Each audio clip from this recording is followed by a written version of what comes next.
Good afternoon. After a 2-week trial, a jury returned a guilty verdict today for the man charged with killing a Sandia High School student outside a house party 2 years ago.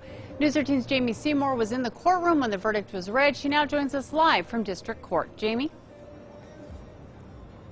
Izaiah Garcia was convicted of the alternate first-degree murder of depraved mind and aggravated assault in the 2019 shooting death of Sean Markey. Today, Markey's parents say justice was served. The jury has reached a verdict. After a grueling 2 weeks of testimony and evidence, family members of Izaiah Garcia and Sean Markey sat in the courtroom today, anxiously awaiting Garcia's fate. We find the defendant guilty of first-degree murder by an act greatly dangerous to the lives of others, indicating a depraved mind without regard for human life. It's a verdict that brings a sentence of life in prison here in New Mexico. Witnesses and experts relayed to the jury over the past week that at a homecoming after party, Garcia shot at someone he had a beef with, and one of those bullets ricocheted off the ground and hit 17-year-old Markey, who was sitting nearby, killing him.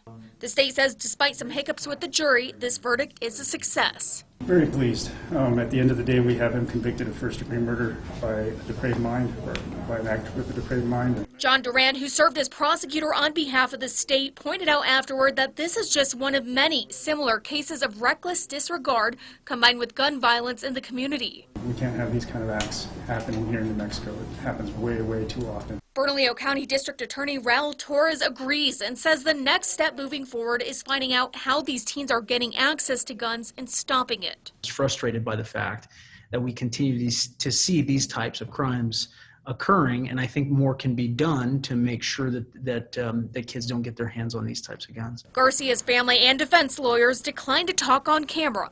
Markey's parents were there as the verdict was read and say while justice was served, it won't bring their boy back. He was an amazing skateboarder and a great friend and a great brother. Yeah, yes, sir. And we miss him so much, and we've just been praying for justice for him, and we're glad we got it today. Sentencing for Garcia has been set for 90 days from now. Back to you. Hey, thanks, Jamie. Now, Garcia still faces first-degree murder charges in the October 2019 death of Kayla Campos, who was at Bianchetti Park playing Pokemon Go. That trial is still scheduled for December.